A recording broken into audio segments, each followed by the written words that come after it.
ठाकरे गटाच्या शिवसेनेचा निर्धार मेळावा सध्या वरळीमध्ये सुरू झालेला आहे। NSCI या डोममध्ये हा मेळावा होतोय।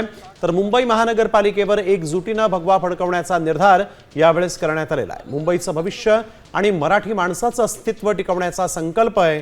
या मेळाव्यामध्ये आदित्य ठाकरे मुंबईतील मतदार याद्यांमधील कथित घोटाळ्याचा पर्दाफाश करणार आहेत।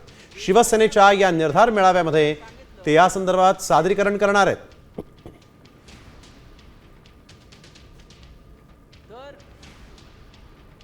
राम कमल दास यांच्या पत्नीला झालेल्या मुलांपैकी त्याची 3 मुलं 35 वर्षाची आहेत, 2 मुलं 36 वर्षाची आहेत, 13 मुलं 37 वर्षाची आहेत, 1 मुलगा 38 वर्षाचा आहे, 3 मुलं 41 वर्षाची, 4 मुलं 42 वर्षाची।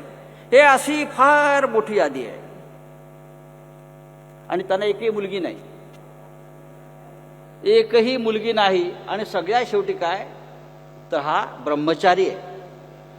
वाराणसीमध्ये मोदीच्या मतदारसंघामध्ये असे 70 बाप सापडले जे ब्रह्मचारी आहेत आणि ज्यांना 50-50, 60-60 मुलं आहेत। भाजपनं आई आणि बाप इतके सक्षम बनवले की त्यांना 100-100 पोरं जन्माला येत आहेत। आपण काय करतो? पण या मुंबईमध्ये आपल्याला होऊ द्यायचं नाही, महाराष्ट्रामध्ये आपल्याला होऊ द्यायचं नाही।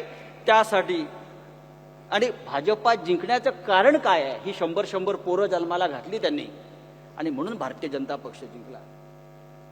पण आम्ही त्या 100 कौरवांना पुरून उरू, तुमचे किती कौरव आमच्या समोर येऊ द्या, आम्ही त्यांच्या छाताडावर पाय रोवून उभे राहू आणि ही मुंबईची लढाई आम्ही जिंकू।